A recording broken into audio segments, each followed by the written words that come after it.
नमस्कार, मैं हूं दिनकर गावड़ी और दैनिक टॉक्स पर आपका स्वागत है। जैसा कि आपको बता दें, 18 दिनों के बाद खिली धूप में आज हम खड़े हैं हांसी के लोक विश्राम गृह में। जैसा कि आपको बता दें, आज हांसी के विधायक विनोद भ्याणा द्वारा जन स्वास्थ्य विभाग के अधिकारियों और कर्मचारियों की एक बैठक बुलाई गई थी, क्योंकि पिछले दिनों शहर के अंदर जन स्वास्थ्य विभाग को लेकर काफी तरह की समस्याएं आ रही थी, जो कि पीने के पानी को लेकर और शहर के अंदर सीवर व्यवस्था को लेकर थी। क्योंकि पिछले दिनों हांसी के एसडीएम मोहित महराणा द्वारा वार्ड 12, 13 और 14 का निरीक्षण किया गया था। इस निरीक्षण के दौरान भी काफी लोगों द्वारा शहर के अंदर पीने के पानी की समस्या को लेकर और शहर के अंदर सीवर व्यवस्था को लेकर काफी समस्याएं रखी गई थी, और इनमें कुछ समस्याएं पार्षदों द्वारा भी रखी गई थी। उन्हीं समस्याओं को लेकर आज हांसी के विधायक द्वारा शहर के रेस्ट हाउस में एक मीटिंग का आयोजन किया गया था, और उन्होंने इन अधिकारियों को कड़ी फटकार लगाते हुए इन समस्याओं का जल्दी से जल्दी समाधान करने के निर्देश दिए। क्योंकि अधिकारियों और कर्मचारियों द्वारा बहुत ही ढुलमुल रवैया शहर की समस्याओं को लेकर अपनाया जा रहा था, और उन्होंने आगे आने वाली बारिश को देखते हुए भी कर्मचारियों को और अधिकारियों को निर्देश दिए कि वो इनका समय आने से पहले ही समाधान करने का प्रयास करें।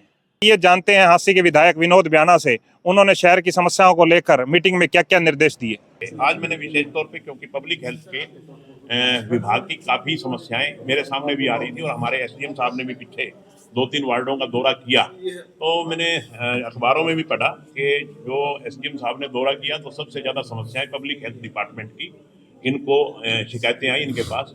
तो इसलिए मैंने इनको कल कहा था कि एक बार बैठ के सारी समस्याओं पर चर्चा कर लेते हैं कि कहाँ आपको दिक्कत आ रही है, कहाँ जनता को दिक्कत आ रही है।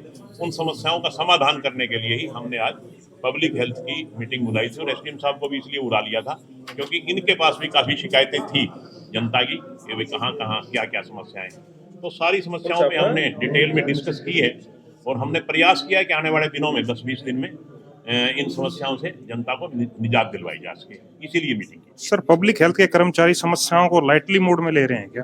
क्योंकि वहां पर बीजेपी के पार्षद हैं, उन्होंने बताया कि 1.5 साल पहले सीएम अनाउंसमेंट से एक गली का रोड बनाने के लिए पैसा आ चुका है, लेकिन वो रोड इसी वजह से रुका हुआ है क्योंकि वहाँ पब्लिक हेल्थ ने पानी की लाइन नहीं डाली है।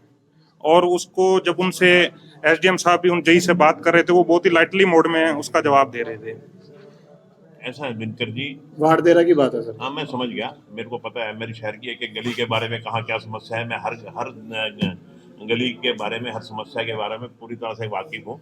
जो आप बात कर रहे हैं वार्ड नंबर 13 की बात है, और वहाँ हमारे यहाँ डीआई पाइप जो डलता है पीने के पानी के लिए, वो हमारे पास नहीं था। इसीलिए ना उसमें कोई जेई का कसूर है, ना उसमें कोई एक्शन का कसूर है। इन्होंने डिमांड कर रखी है, पीछे कंपनी से माल आ नहीं रहा। आज भी हमारी डिटेल में डिस्कस हुई है, तो कंपनी से जल्दी हम वो पाइपलाइन मंगवा के, उसमें किसी का मैं दोष नहीं कह सकता, भी किसी का दोष है इसमें। कई बार स्टॉक में भी कमी आ जाती है, पीछे से माल नहीं मिलता। आने वाले समय में बरसाती सीजन आ रहा है, तो उसकी क्या रूपरेखा भी उसके लिए सभी डिटेल में डिस्कस हो गई, पानी के डिस्पोजल के बारे में भी हो गई। सर, नगर परिषद में भी बेसहारा पशुओं को लेकर और बंदरों को लेकर शहर में काफी समस्याएं आ रही हैं, वहां से ये समस्या केवल हांसी की समस्या नहीं है। मैं अभी थोड़ी देर पहले बता रहा था, ये पूरे देश की समस्या सर, समस्या तो पूरे देश की है। हम अब हांसी में रहते हैं, तो आपसे तो हम हांसी की समस्या को लेकर ही बातचीत करेंगे। जनता को ही अपील कर रहा हूँ, हाथ जोड़ के अपील कर रहा हूँ कि इसमें थोड़ा सा लोग भी सहयोग करें। कहीं भी कोई किसी पंचायत के पास जगह हो, कहीं और जगह हो, हमने माननीय मुख्यमंत्री जी जो कि फाइनेंस मिनिस्टर भी हैं, उन्होंने गौ माता के लिए 40 करोड़ की बजाय 400 करोड़ का बजट कर दिया पिछले वर्ष। वो सिर्फ इसलिए किया कि इन बेसहारा पशुओं को सहारा मिले। उसके लिए सरकार हर सुविधा देने के लिए तैयार है। कहीं किसी के पास जगह है, चार दीवारी के लिए, शेड के लिए पैसा सरकार देगी, चारे के लिए पैसा सरकार देगी। थोड़ा सा हमारी सामाजिक संस्थाएं हैं, इनको थोड़ा सा आगे आना चाहिए, थोड़ा सा आम आदमी को आगे आना चाहिए। ये केवल सरकार नहीं काम कर सकती, सरकार पैसा दे सकती है, उसमें हम सबको लगना होगा। क्योंकि ये आपको मैं याद दिलवाना चाहता हूँ, अगर आप 3 साल 4 साल पीछे चले जाए, 3 साल पहले हमने गौशाला का एक बनाई थी यहाँ मार्केट बरसी गेट पे। हमने जितने भी बेसहारा पशु थे सबको पकड़ा और गौशाला में लेकर के आए, बाइज्जत लेकर के आए, उनको रखा यहाँ।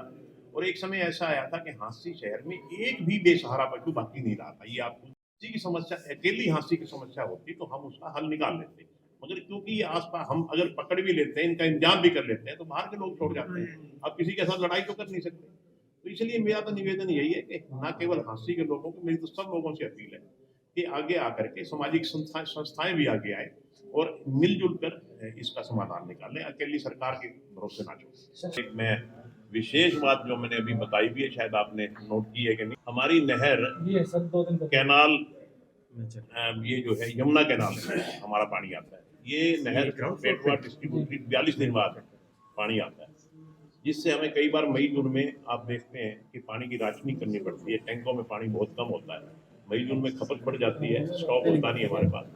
तो उसके लिए मैंने माननीय मुख्यमंत्री जी से बात की थी कि जी हमारे यहाँ मई जून में पानी की बड़ी किल्लत हो जाती है। तो उन्होंने मेरे से पूछा था इसका क्या सॉल्यूशन क्या है, तो मैंने कहा था कि अगर हमारा भाखड़ा से पानी आ जाए, क्योंकि भाखड़ा सारा साल चलती है, तो उन्होंने माननीय मुख्यमंत्री जी ने दोनों विभागों को आदेश दे दी, इरिगेशन को भी और पब्लिक हेल्थ को भी, कि हांसी में हांसी को भाखड़ा से जोड़ा जाए। तो उसकी भाखड़ा से जुड़ जाएंगे। और एक बात और भी बता दूं, एक बहुत बड़ा टैंक जो हमने 2009-10 में बनवाया था, इतना ही बड़ा टैंक एक और बनने लगा, नया टैंक बन रहा है, तो वो बन जाएगा, इधर से हमें भाखड़ा से जुड़ जाएंगे। तो मैं समझता हूँ कि 50 साल तक, आने वाले 50 साल तक पीने के पानी की किल्लत नहीं रहेगी।